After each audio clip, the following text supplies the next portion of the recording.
Welcome to this tutorial brought to you by River City Graphics. Today I'm going to be showing you how to create gradients using CSS and HTML. So to get started, we're going to open up Dreamweaver.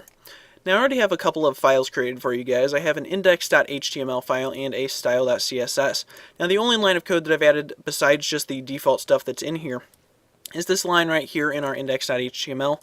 Basically, it links the HTML and the CSS together so that we can apply styles from one to the other. So if you're not familiar with this pretty common tag, then you need to go ahead and bump the video up to HD so you can read it and add that to your code. So for the start of the actual tutorial, basically we're going to open up our body section in our HTML, and I'm just going to take and add in a div tag. So that's what we're going to be adding our gradient to. So an open and close div tag. Then in the first div tag, the opening one, we're going to do a space, ID equals, and then two quotes, and inside of there we're just going to say like gradient underscore BG. So we're just going to name it something that's familiar. So now we can actually take that gradient underscore BG, copy it, go over to our style.css. Let's make sure we save this page.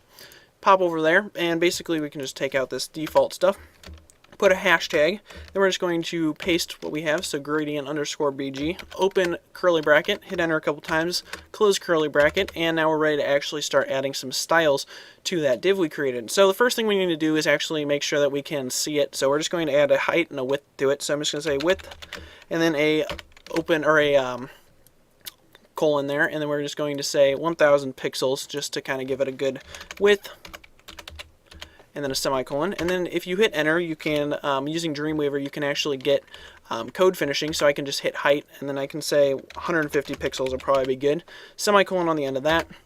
Hit enter. Now we want to kind of center this on the stage, so we're just going to say margin left. We'll set it to auto, and then we'll say margin right. And we're going to set that one to auto as well, and this will basically center it within our page. And then right now it's basically just an empty container, so we're going to see nothing. So we need to actually just add like a background color to it. And we can take and just add an obnoxious color so we can make sure that we can see that pretty well. So now if I take and save that, and we saved our index.html, we go to this page, the index one. Go up here to our little world icon and go down, and we can actually take and preview this right there in Firefox. I have some other tabs open there. So just to keep this simple, we're just going to be adding it to this div. So you can see right now it's a beautiful green, but we're going to be taking and applying that gradient all the way across there. So in most circumstances, you would actually have to take and save out an image within, say, Photoshop that's 150 pixels tall and it's like 1 pixel wide, and then you just repeat it across. But for circumstances where you don't want to use images, or you're trying to keep your bandwidth low or something, you might want to just generate it with CSS. So I'm just going to take and minimize that, and now we can actually start adding those gradients in. So the first thing we're going to do is just set our background color to something that we would want to use in case people couldn't use the CSS gradients. In certain browsers that aren't CSS3 compatible, you won't actually see a gradient because the browser can't handle it, so it'll just show a regular background color. So you want to make sure that that's actually set. So we'll just make it like a default, like lighter gray. So we'll just make it hashtag CCC, and that should be okay.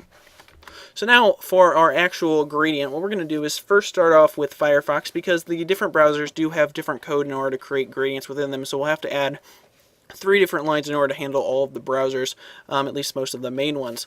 So what we're going to do first is Firefox. So we're going to start by typing background, and then colon, space, dash, MOZ, dash, linear, dash, gradient, then open parenthesis, top, comma, hashtag, and then we'll just do our, we're just going to do a light gray to black, so I'm just going to do CCC, and we'll do comma, hashtag, and then 3 zeros, and then we're going to do a closing parenthesis, semicolon. So that's going to be a pretty simple gradient for us. So now what we're going to do is, we could just take and view this if you guys want. So we're just going to go over to Index and just preview this with everything saved, preview it in Firefox, and you can see our gradient is beautiful right there.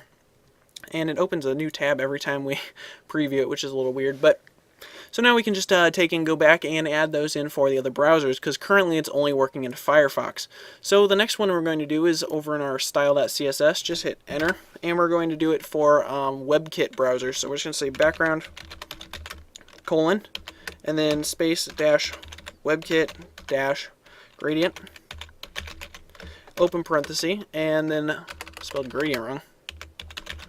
Okay, and then open parenthesis linear, okay, comma, and then space, and we'll say left, and then top, and there's a space between left and top, so left space top, and then comma, and we'll say left space bottom, and then comma and space from, and then this is where we pick our colors. So from, and then right next to the M1 from, we're going to have an open parenthesis and a hashtag, and then we're going to pick our colors again. So hashtag CCC, close parenthesis, comma, space, and then 2, open parenthesis, hashtag 000, close parenthesis, and then close the entire thing because we still have an open parenthesis back here, and then a semicolon. And now that will be working in WebKit browsers, which is basically Safari and I believe Chrome. So we can actually take and comment these out with a slash and then an asterisk, and you can say Firefox and then a asterisk slash.